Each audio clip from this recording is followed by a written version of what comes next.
Primera lectura, lectura del segundo libro de las Crónicas.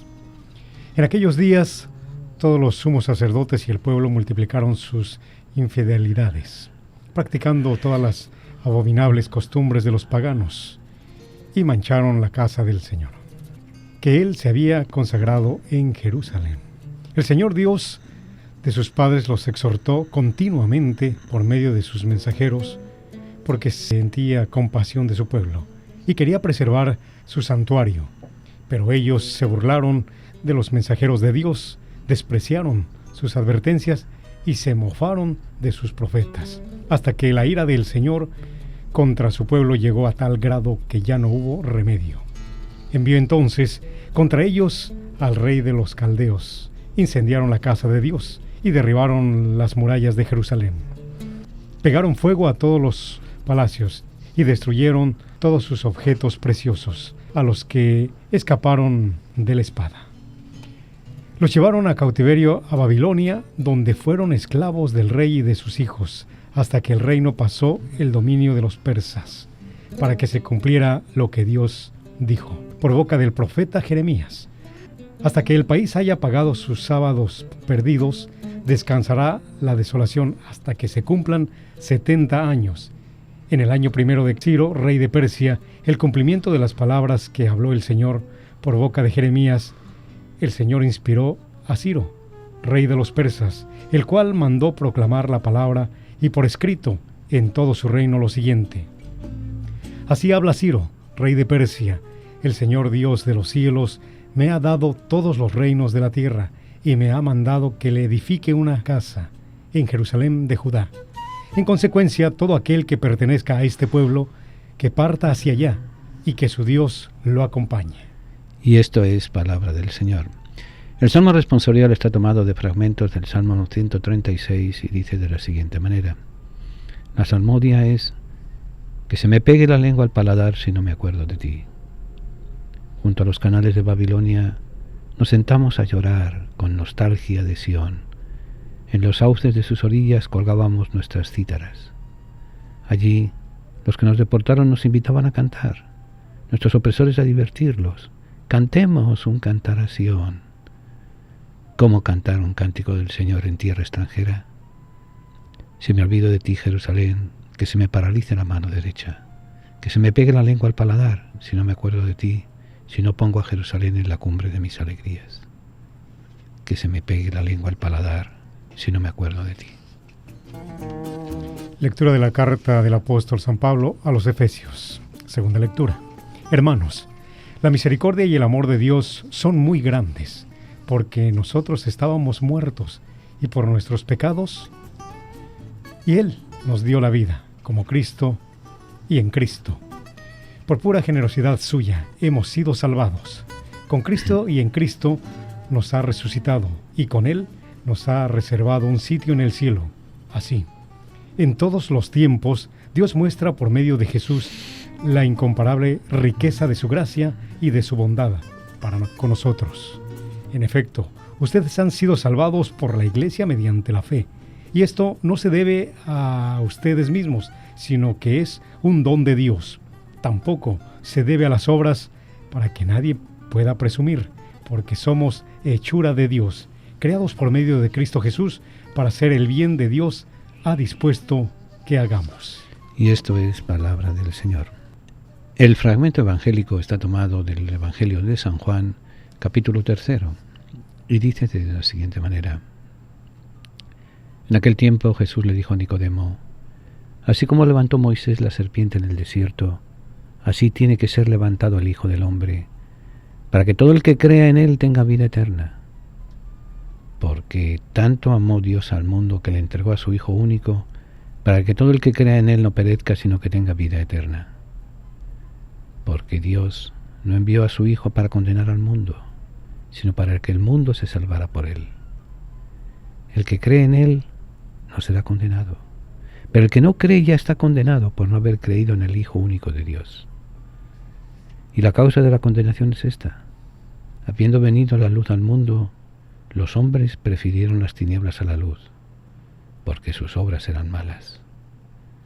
Todo aquel que hace el mal aborrece la luz y nos acerca a ella, para que sus obras no se descubran.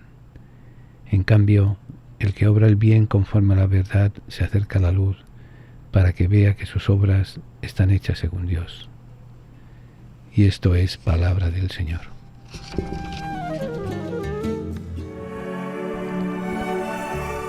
Continuamos nuestra tertulia y comentamos la palabra de Dios que acabamos de escuchar.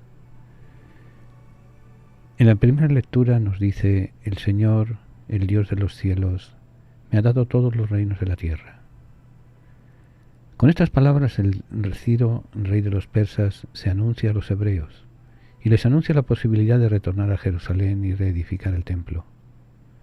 Es verdad que rechazando a los profetas, el pueblo había merecido el exilio, pero Dios se compadece y envía a Ciro como libertador.